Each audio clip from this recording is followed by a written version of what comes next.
త్వరలోనే team India selection కమిటీలో భారీ మార్పులు చోటు చేసుకున్నాయి. చీఫ్ సెలెక్టర్ అజిత్ అగర్కర్పై కంప్లైంట్స్ పెరిగిపోతున్నాయి. కోచ్ గంభీర్కు వంతపాడటంపై మాజీలు క్రికెట్ లవర్స్ ఆగ్రహం వ్యక్తం చేస్తున్నారు. కోహ్లీ, రోహిత్ను తప్పించడం వెనుక అగర్కర్ హస్తం ఉందనేటువంటి వాదన వినిపిస్తోంది. ఫిట్గా ఉన్న షమీని టీంలోకి తీసుకోకపోవడం పైన తీవ్ర విమర్శలు వ్యక్తమవుతున్నాయి. అగర్కర్ పదవీ కాలం ముగిస్తే రేసులో ధోని శిష్యులు ఉన్నట్లుగా తెలుస్తోంది. ఆర్పీ సింగ్, ప్రజ్ఞాన్ ఓఝాకు చీఫ్ సెలెక్టర్ పదవి రాబోతోందనేటువంటి వార్త అయితే చక్కర్లు కొడుతోంది. ఆర్పీ సింగ్, ప్రజ్ఞాన్ ఓఝాను ధోని ఎంకరేజ్ చేస్తున్నట్లుగా తెలుస్తోంది. గిల్ను జట్టు నుంచి తప్పించడం వెనుక ఆర్పీ సింగ్, ప్రజ్ఞాన్ ఓఝా కీలక పాత్ర పోషించినట్లుగా సమాచారం. గిల్ను టీ20 జట్టులోకి వద్దని ఆర్పీ సింగ్, ప్రజ్ఞాన్ ఓఝా చెప్పినట్లుగా సమాచారం. దీనిపై మరిన్ని అప్డేట్స్ మా కరెస్పాండెంట్ వెంకట్ అందిస్తారు. వెంకట్, టీమిండియా వైఫల్యం వెనుక ఉన్నటువంటి పర్సన్ గంభీర్ అని చాలామంది చెప్తున్నటువంటి మాట, దానికి తోడుగా ఉన్నటువంటి వ్యక్తి అగర్కర్ అనేటువంటి మరొక మాట. ఏంటి, ఏ విధంగా చూడాలంటారు? వైఫల్యాలలో సగభాగం అగర్కర్ కూడా వస్తుందా? అగర్కర్ మీద ఎలాంటి వేటు పడబోతోంది అనేటువంటి మాట. మురళి, ఇది ఏదైతే వీళ్ళు గత ఏడాది నుంచి కూడా ఈ గంభీర్ గానీ లేదా అగర్కర్ గానీ గిల్ గానీ జట్టు విషయంలో ఆడుతున్నటువంటి డ్రామాలు ఇవన్నీ కూడా ప్రతి సగటు క్రికెట్ అభిమానికి కూడా అందరికీ కూడా ఒక అవగాహన ఉంది. అంటే వీళ్ళు ఏం చేస్తున్నారు, వీళ్ళు ఏం చేయాలనుకుంటున్నారు, వీళ్ళ ఆలోచన విధానం ఏంటి, వీళ్ళ భవిష్యత్ ప్రణాళిక ఏంటి అనేది అందరికి కూడా ఒక క్లారిటీ ఉంది. అంటే ఈ ప్రయోగాల పేరుతో థామస్ అల్వా ఎడిసన్ లాగా 100 బల్బులు తయారు చేసి 101 బల్బు సక్సెస్ అయినట్టు చేద్దాం అనుకున్నారు, కానీ అదంతా కూడా పులిహార అయిపోయిన పరిస్థితి వచ్చింది. దీంతో అసలు ఏం చేయాలి ఏంటనేది ఇప్పుడు వాళ్ళకు కూడా అర్థం కాని పరిస్థితి. అంటే వాళ్ళు చేసి సాధారణంగా ఎవరికైనా సరే ఇప్పుడు ఒక మద్దతు అనేది కొంతకాలమే ఉంటుంది. అది ఒక 6 నెలలు ఉంటుంది, లేదా ఒక 2 సిరీస్లకి 3 సిరీస్లకి ఉంటుంది, అంతవరకే జరుగుతుండండి.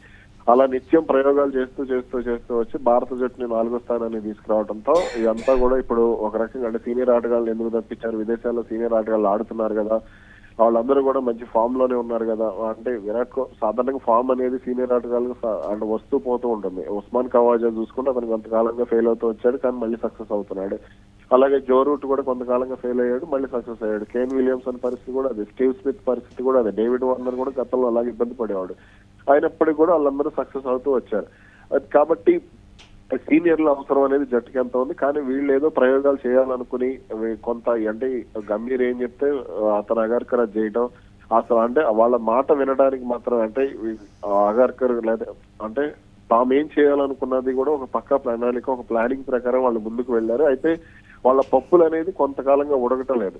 దానికి తోడు బోర్డు కూడా కొంత సీరియస్ అవుతూ వస్తుంది. ఇటీవల కాలంలో చోటు చేసుకున్న పరిణామాలు కానీ గిల్ కు పదే అవకాశాలు ఇవ్వడం వెనుక అంటే గిల్ విషయంలో గిల్ దగ్గర డబ్బులు తీసుకున్నారా లేదా అంటే మరికొన్ని ఆరోపణలు కూడా కొంత బోర్డు నుంచి వాళ్ళకు వినపడుతూ రావడం, అలాగే సోషల్ మీడియాలో కూడా వాళ్ళని టార్గెట్ చేయడం, ఇవన్నీ కూడా మనం చూస్తూనే వచ్చాం. ఈ నేపథ్యంలోనే ఇప్పుడు సెలక్షన్ కమిటీ నుంచి పూర్తిగా అగర్కర్ ను పక్కన పెట్టాలి. ఎందుకు అంటే అతని కారణంగానే కొంతమంది ఇప్పుడు మహమ్మద్ షమి గానీ, శ్రేయస్ అయ్యర్ గానీ ఇటువంటి ఆటగాళ్ళు ఇబ్బంది పడుతున్నారు. వీళ్ళందరూ కూడా భారత జట్టుపై ప్రభావం చూపించగలిగే సత్తా ఉన్నటువంటి ఆటగాళ్ళు అనేది కొంత బోర్డు కూడా క్లారిటీ ఉంది. ఈ నేపథ్యంలోనే కొంత అంటే ఇటు ప్రజ్ఞాన్ ఓఝా గానీ లేదంటే ఆర్పీ సింగ్ గానీ వీళ్ళిద్దరి నుంచి కూడా కొంత అటు ఇబ్బంది ఎదురవుతుంది బోర్డు అగర్కర్ కి. అంటే తాను చేయాలనుకున్న పనులు చేయలేకపోతున్నాను, గంభీర్ ఇచ్చిన ఆదేశాలను అమలు చేయలేకపోతున్నాను, గిల్ విషయంలో గిల్ ప్రపంచ కప్ కంటిన్యూ చేయాలనుకున్నాను, కానీ వీళ్ళిద్దరి విషయంలో సహకారం లేకపోవడంతోనే కొంత వెనకడుగు వేయాల్సి వచ్చింది అనేది కూడా కొంత వినపడుతూ వచ్చింది. అగర్కర్ విషయంలో ఇప్పటికిప్పుడు నిర్ణయం ఉంటుందా, లేకపోతే పదవీ కాలం ముగిసే వరకు వేచి చూస్తారా అనేటువంటి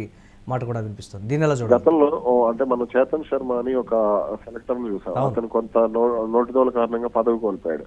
అలాగే ఇప్పుడు అగర్కర్ కూడా చేతల కారణంగా పదవి కోల్పోయే అవకాశాలు కనపడుతున్నాయి. అయితే T20 వరల్డ్ కప్ తర్వాత తన పక్కన పెట్టే అవకాశం ఉంది. ఎందుకంటే T20 వరల్డ్ కప్ ముగిసిన తర్వాత IPL ఎలాగో స్టార్ట్ అవుతుంది.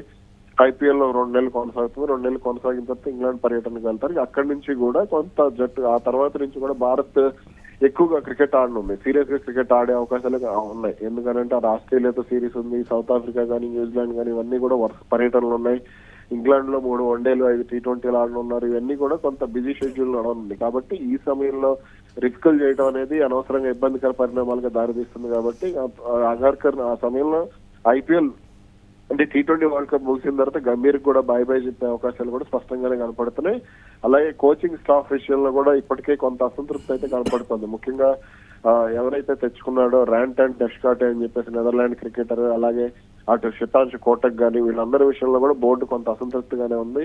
కాబట్టి అలాగే ఇటు దేశవాళికి సంబంధించి ఫిజియోలకు సంబంధించి కూడా కొంత అసంతృప్తి అయితే వ్యక్తమవుతోంది. సమాచారం మాకు రాలేదు అనేది అగార్కర్ మాట్లాడటం ఇవన్నీ కూడా కొంత వివాదాలకే దారితీసాయి. కాబట్టి కొన్ని కఠిన నిర్ణయాలే T20 వరల్డ్ కప్ తర్వాత ఉండే అవకాశం కనపడుతుంది. Right, thanks for updates Venkat. ఇక కోచ్ గంభీర్కు వంతపాడటంపై అగార్కర్కు సంబంధించి మాజీలు క్రికెట్ లవర్స్ ఆగ్రహం వ్యక్తం చేస్తున్నటువంటి పరిస్థితి ఉంది. కోహ్లీ, రోహిత్ను తప్పించడం వెనుక అగార్కర్ హస్తం కూడా ఉంది అనేటువంటి కీలకమైనటువంటి సమాచారం. ఫిట్గా ఉన్నటువంటి షమీని టీంలోకి తీసుకోకపోవడం పైన తీవ్రమైనటువంటి విమర్శలు ఉన్నాయి. టీమిండియా బౌలింగ్ విషయంలో విమర్శలు పాలవుతున్నటువంటి ప్రతిసారి కూడా దీని వెనుక అగార్కర్ ఉన్నాడని న్యూస్ ఛానల్స్ కావచ్చు, లేకపోతే అభిమానులు కూడా చెప్తున్నటువంటి పరిస్థితి.